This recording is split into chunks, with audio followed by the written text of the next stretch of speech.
YouTube, Smoking Kentucky Piper here. Enjoying some John Bull in my Phil Rivara Dublin.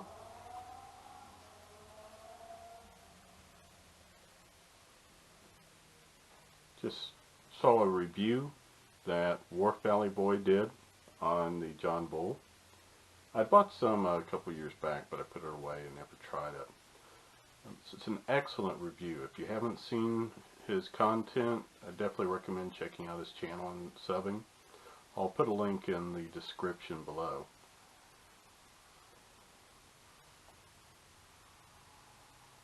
It's an excellent blend. It's a great introductory blend for English if you've never tried one. If the Latakia is a little overpowering for you, it's in good balance in this one. It's a nice March day out. Nice and warm. Depending on where you are in the world, March in the US means March Madness, where the college basketball teams start the process of their conference championships and then come together for the NCAA tournament to determine the college basketball championship.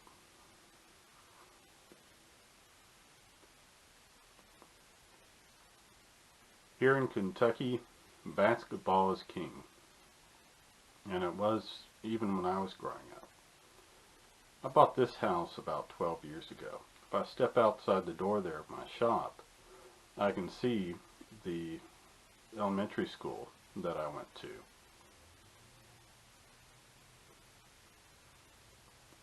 I started playing basketball probably when I was 9 or 10.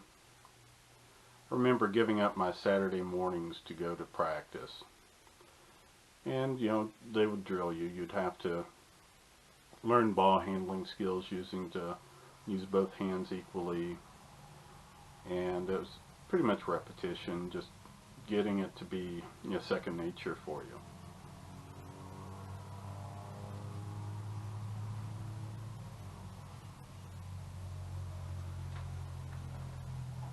Well,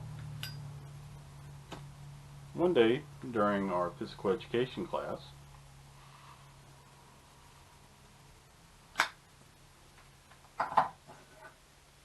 they told us they're going to teach us a new sport the next day during PE.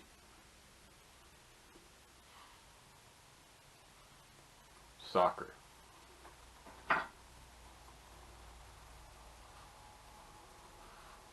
This would have been late 70s, early 80s, and especially here in rural Kentucky, soccer wasn't even a thing. We may have had a vague idea of what it was.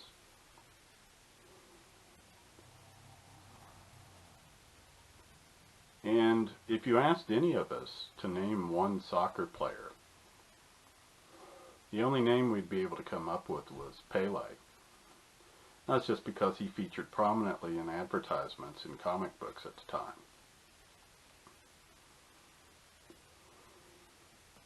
Well, the next day comes, and the weather's bad, so we can't play outdoors.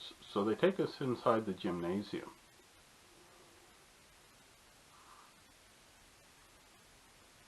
The gym had, of course, you know, it's a basketball gymnasium, so you have the goals on either end. But there were two kind of alternate goals that during games would be pulled up out of the way, but during other times, you know, during PE or something, they'd be down. They'd be about mid-court. That day they were down.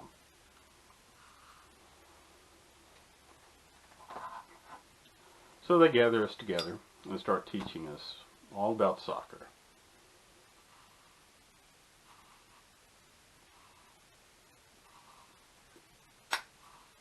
Stressing, now you don't use your hands. We look at each other. Who'd ever heard of a ball game where you don't use your hands?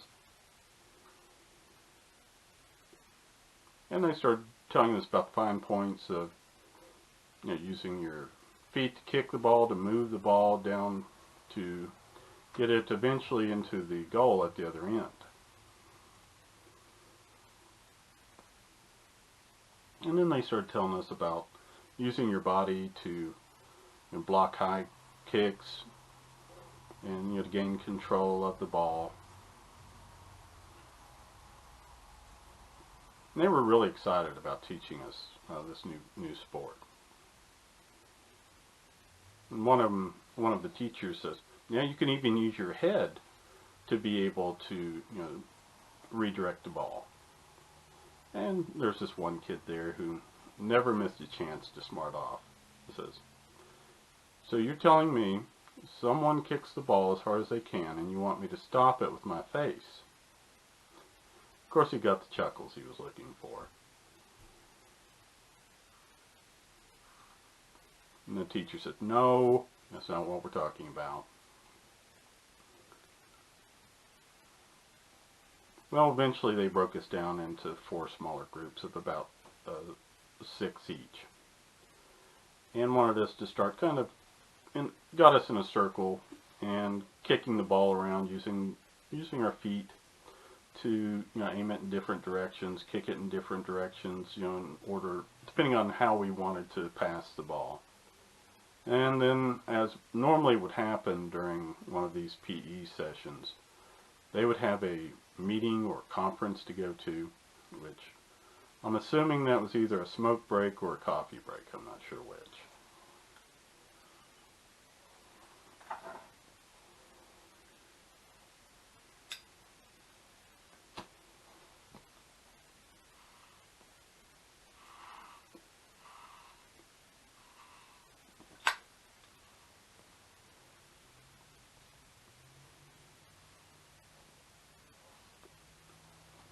So they left us there and we started kicking the ball around. No one was really enthusiastic about it. It didn't seem like something that we were really interested in. Well, the guy that was directly across from me kicks it, and then he gets a little underneath it, so he kicks it into the air and it's coming at me, and I just instinctively grab it with both hands. And they're all like, "Ah, you can't use your hands." And with basketball, if you have the ball in your hands, you have to start moving it. The refs will start counting if you're just standing there holding the ball. So just out of instinct, I start dribbling the ball. And I find that it dribbles quite well. After dribbling it a couple times, I stop and I look at it, and the auxiliary goal is right behind me. So I kind of look up at the goal, and look at the other guys, and they're all looking at the ball, looking at the goal, and then looking at me. So what was I going to do? Put it in off the backboard. Worked like a charm. That was all the encouragement we needed. We quickly divided up into 2 teams of 3, and we had a basketball game going. The dynamic in the gym changed immediately. All of a sudden, you know, the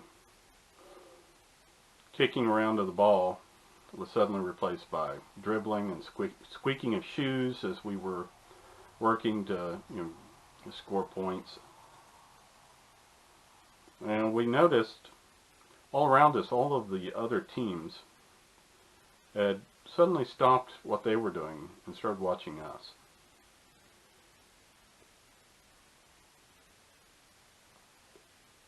It didn't take long before we started hearing dribbling coming from this team over here, and then this team over here, and then this team over here.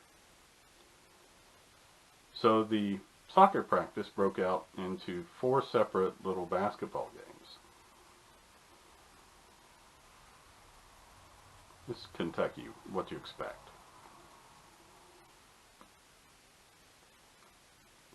Well, after a while of playing, finally, the teachers came back with this look on their face that bordered somewhere between shock and disbelief, as if some UFO had just set down in the gymnasium and they weren't sure quite what they were looking for.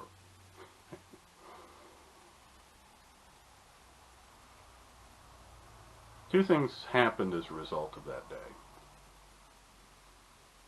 One, the auxiliary goals were kept up at all times, unless it was basketball practice. And two, they never tried to teach us soccer again.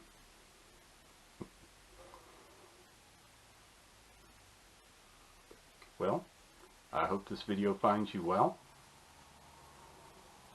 And until we see each other again, my friends, I'm going to say wado. Thank you for watching.